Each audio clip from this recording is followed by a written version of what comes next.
बिस्मिल्लाहिर्रहमानिर्रहीम जी, आप मेरा यूट्यूब चैनल देख रहे हैं। उम्मीद है बिल्कुल ठीक ठाक होंगे। आज की वीडियो में हम फ़िनलैंड के बारे में डिस्कस करेंगे और आपको कंप्लीट डिटेल बताएंगे कि आप कैसे 20,000 रुपये में फ़िनलैंड जा सकते हैं। और अगर आपके पास वसाइल हैं, आपके पास एजुकेशन है, आपके पास स्किल है, आप एक अच्छे एंटरप्रेन्योर हैं, तो आप फ़िनलैंड का वीज़ा ले सकते हैं। और फ़िनलैंड में विज़िट वीज़ा के ऊपर जाके आप फ़िनलैंड का जो वर्क वीज़ा है वो सिर्फ़ और सिर्फ 80 यूरोज़ में ले सकते हैं।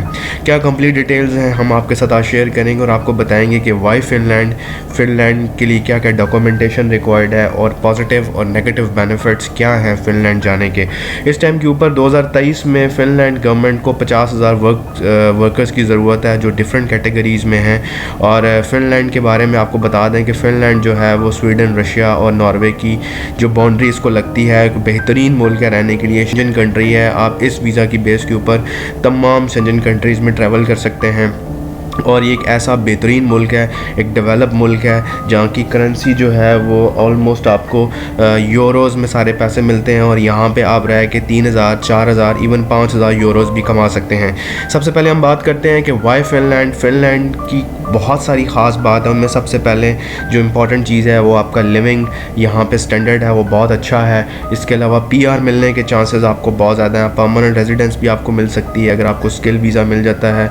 आपका जो बॉर्डर है वो फ़िनलैंड का वो इस ऐसे ममालिक के साथ मिलता है जो बहुत डेवलप्ड हैं। आपके इस वीज़ा के ऊपर आप शेंजन कंट्रीज़ में ट्रैवल कर सकते हैं। इसके अलावा आपको जो विज़िट वीज़ा की बेस के ऊपर आपको स्किल वीज़ा मिल सकता है, वर्क वीज़ा मिल सकता है। इसके बाद हम आते हैं किन किन कैटेगरीज़ में आपको वीज़ा मिल सकता है। सबसे पहले कंस्ट्रक्शन है, इसके अलावा होटलिंग इंडस्ट्री है, इसके अलावा फार्मर का है, आपके एग्रीकल्चर में मिल सकते हैं, आपके अकाउंटेंट का वीज़ा है, आपकी होटल इंडस्ट्री है। इसके अलावा मेडिसन्स में, मेडिकल में आप स्किल्ड हैं, आपकी क्वालिफ़िकेशन अच्छी है, तो आपको फ़िनलैंड का जो वर्क वीज़ा है वो आपको मिल सकता है। इसके बाद हम आते हैं आपको कौन कौन से डॉक्यूमेंटेशन की रिक्वायरमेंट्स हैं। आपको पाकिस्तान से नादरा का FRC लेना पड़ेगा, आपको मैरिज सर्टिफिकेट लेना पड़ेगा। अगर आपने अपने स्पाउस को साथ लेके जाना है तो आपके पास मैरिज सर्टिफिकेट होना चाहिए। इसके अलावा आपके पास पासपोर्ट, ID कार्ड जो ईजीली है, जो सबसे इंपॉर्टेंट चीज़ है, आपके पास बैंक स्टेटमेंट होनी चाहिए, आपके पास फाइनेंशियल प्रूफ होना चाहिए। अब हम आते हैं कि आप इसका वीज़ा अप्लाई कैसे कर सकते हैं। आपने सिंपल इमिग्रेशन की वेबसाइट है फ़िनलैंड की, आपने उस पर जाना है, आपने अपने सारे पर्टिकुलर्स को फिल करना है। आप अगर स्किल्ड हैं, लाइक ऐसा आपके पास प्रोफेशनल डिग्री है जिसमें आपके पास मेडिसन्स हैं, आपके पास अकाउंटेंट हैं, आप एग्रीकल्चर से रेलेवेंट हैं, आप एक टेक्निकल चीज़ों को ज़्यादा समझते हैं, IT के प्रोफेशनल्स हैं आप, तो आप जो हैं आप वीज़ा अप्लाई करेंगे। वीज़ा अप्लाई करने के बाद आपकी एक फ़ी है माइनर सी 80 यूरोज़ की, आप वो पे करेंगे। अपने पर्टिकुलर्स बैंक स्टेटमेंट आपका बहुत ज़्यादा आपको सपोर्ट करेगा। आपके पास बैंक स्टेटमेंट अगर है तो वो एक अच्छी हेल्दी बैंक स्टेटमेंट आपके पास है तो आपका वीज़ा लगने के जो चांसेस हैं वो बढ़ जाएंगे। अब मार्च से अगस्त के दरमियान आपका जो वर्क वीज़ा है इसके मिलने के चांसेस ज़्यादा होते हैं। यहाँ पे आपके पास बहुत सारे कॉन्ट्रैक्ट रिन्यू होते हैं, बहुत सारी कंपनीज़ को इस तरह के प्रोफेशनल्स की रिक्वायरमेंट्स होती है।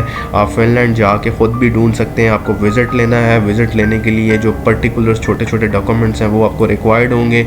आप इन डॉक्यूमेंट की बेस के ऊपर आप फ़िनलैंड जाके आप जो है ख़ुद काम ढूंढ सकते हैं।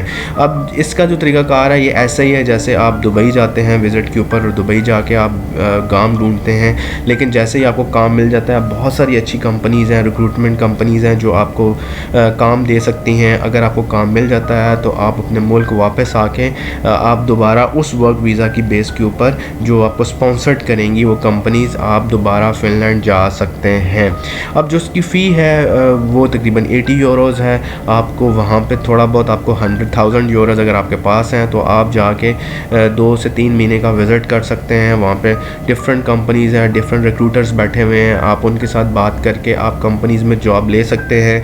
अगर आपकी जॉब आपको मिलने के चांसेस क्यों ज़्यादा हैं कि जो फ़िनलैंड के लोग हैं वो ज़्यादा चार्ज करते हैं, पाकिस्तानी, इंडियंस और बंगालीज़ जो हैं वो कम सैलरीज़ पे भी एग्री हो जाते हैं। अगर आपकी सैलरी स्टार्ट में कम है आपको पैसे अगर कम भी कोई देता है तो ज़्यादा परेशानी की ज़रूरत नहीं है। आप सिर्फ़ और सिर्फ जाएं, काम करें और जैसे जैसे आप वहाँ पे एक्सपीरियंस गेन करेंगे, आपका एक्सपीरियंस की बेस के ऊपर आपको डिफरेंट कंपनीज़ आपको हायर कर लेंगी। फिर सबसे अच्छी बात यह, अगर आप वर्क वीज़ा के ऊपर जाते हैं तो वर्क वीज़ा के ऊपर आपका जो PR है वो जल्दी फ़ाइल हो जाएगा। आप स्किल्ड होंगे। स्किल्ड वीज़ा के ऊपर अगर आप गए हुए हैं या वर्क वीज़ा के ऊपर आप गए हुए हैं तो आपका जो PR है वो जल्दी फ़ाइल हो जाएगी और आपके वहाँ पे परमानेंट रहने के चांसेस बढ़ जाएंगे। फिर इसका सबसे बड़ा एडवांटेज ये है कि आप इस वीज़ा के ऊपर बाकी 27 कंट्रीज़ में कहीं पे भी जाके आप काम कर सकते हैं अगर आपके पास फ़िनलैंड का वर्क वीज़ा है। लेट्स सपोज अगर आपको फ़िनलैंड में काम नहीं मिलता या कुछ अर्से के लिए काम मिलता है तो आप इस वीज़ा की बेस के ऊपर आप बाकी 27 कंट्रीज़ में ट्रैवल करके कहीं पर भी काम कर सकते हैं। अब हम आते हैं इसके नेगेटिव पॉइंट्स की तरफ। मौसम एक बहुत बड़ा फैक्टर है यहाँ पर। थोड़ी सी कॉस्टली जगह है लेकिन कंपटीशन कम है, आपको काम मिलने के चांसेस यहाँ पे ज़्यादा हैं। फिर भी आपको फ़िनलैंड के हवाले से कोई भी डिटेल्स चाहिए आप हमसे कमेंट सेक्शन में पूछ सकते हैं। हमारे चैनल को लाइक एंड सब्सक्राइब कर लें और बेल आइकन को दबा लें, हमारे पेज को फॉलो कर लें। मिलते हैं जी नए मुल्क के साथ। अपना बहुत ख्याल रखिएगा। अल्लाह हाफ़िज़।